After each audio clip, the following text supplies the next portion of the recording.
Hey, actor friends, it's Michael Kostroff, and this week I'm reading another letter that I received from one of you viewers, and I'm omitting some specifics just so that the actor, no one knows who the actor is or the projects. Uh, he says, "Hey, Michael, I booked a role in a film, though I had a scheduling conflict on a film project last year." I think he means another on a different film project. Bear with me. He says, "The thing is, I had time off during the first film and could have shot the scene for the other one, but I feel the manager didn't know how to navigate this. Given this last experience, I feel it's time to move on. Any advice?" As an addendum, and knowing what I know now, I probably could have just asked the unit producer on set and circumvented all of this. But the manager kept saying to me, I'm talking to casting, and he didn't have the wherewithal or the gumption to just call the producer himself. That was particularly galling to me. I mean, what am I paying you for anyway? Okay, take a deep breath.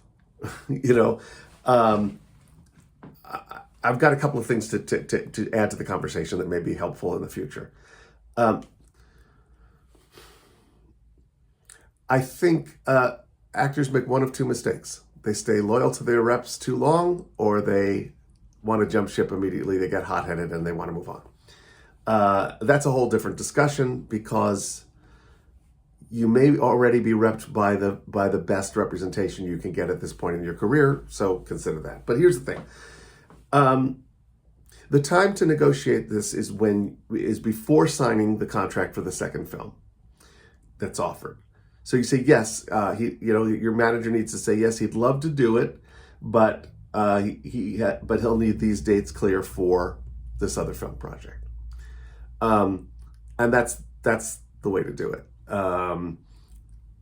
And they will see if they can work around it. And sometimes they can, and sometimes they can't. You have to be willing to deal with that. But I'm sorry that I'm not completely following the timeline and the story, and how, because it sounds like you ended up not doing the first film that you booked so you could do the second one, which I see was more prestigious. But I don't think that you should be going directly to the unit producer and putting them on the spot like that.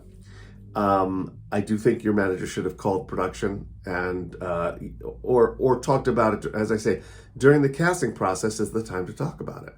And I have to tell you, we should never be afraid to ask. I've had so many situations like this where I had a conflict, and we were able to clear the dates so that I could do both projects. This was kind of amazing. In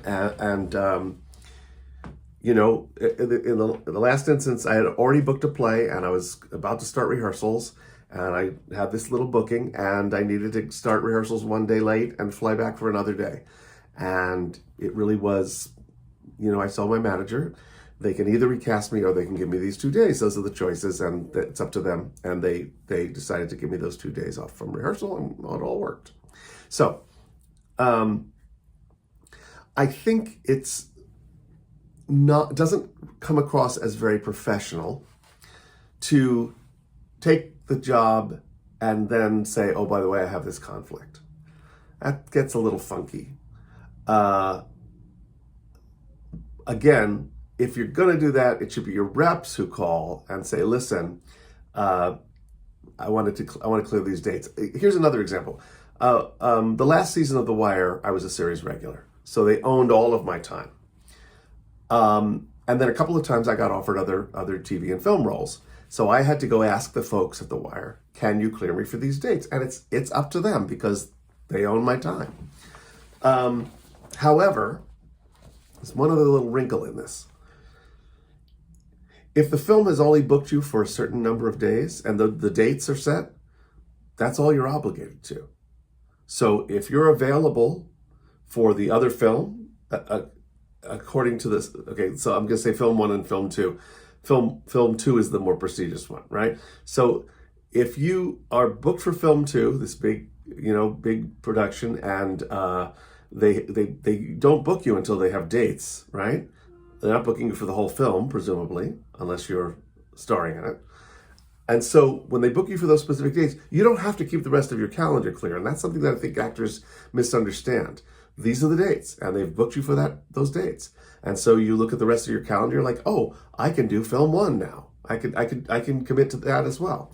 So you're only obligated for what they've booked you. I hope all of this is making sense. And if there's a part of this story that I have not properly tracked, let me know.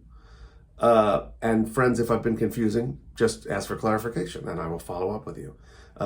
Just underneath the video, you can post your questions, or even, Michael, what the fuck did you just say? So I think I've covered this accurately. I think it should never be for the actor to navigate, and negotiate, and certainly not after the fact. That's just what the manager's supposed to do. So, in terms of the relationship with the manager, you can learn to be a little bit more, I don't want to say firm, I want to say authoritative. You could say, well, here's what I want to do. Here's what I'd like to do. And the manager can say, well, I'm talking to casting, and you can say, I need you to call production because I got to make sure I've got these dates free, and so let me know what they say. And that's not confrontative. It's not do your job. It's not like that. But it's also not, whatever you think. There are ways to be assertive with your reps without insulting them or stepping on any toes. So I think it's, if it's just done with the tone of, I think we need to reach out to production. Let me know what they say. Let's do that, and just be assertive about it, because that's what should have happened.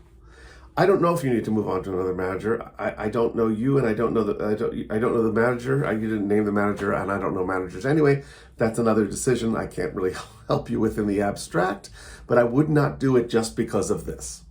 That's my opinion. All right, friends, and that's my answer to you. Thank you for writing in. I appreciate it. I love when you ask questions.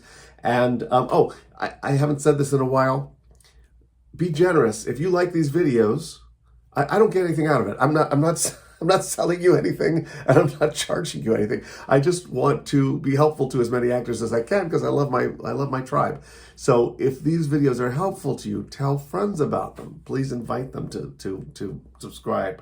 Again, it's not for me. It's, other than the fact that it makes me feel like I'm doing something good in this world. All right, friends, I will see you next week with more thoughts. Take care. Bye.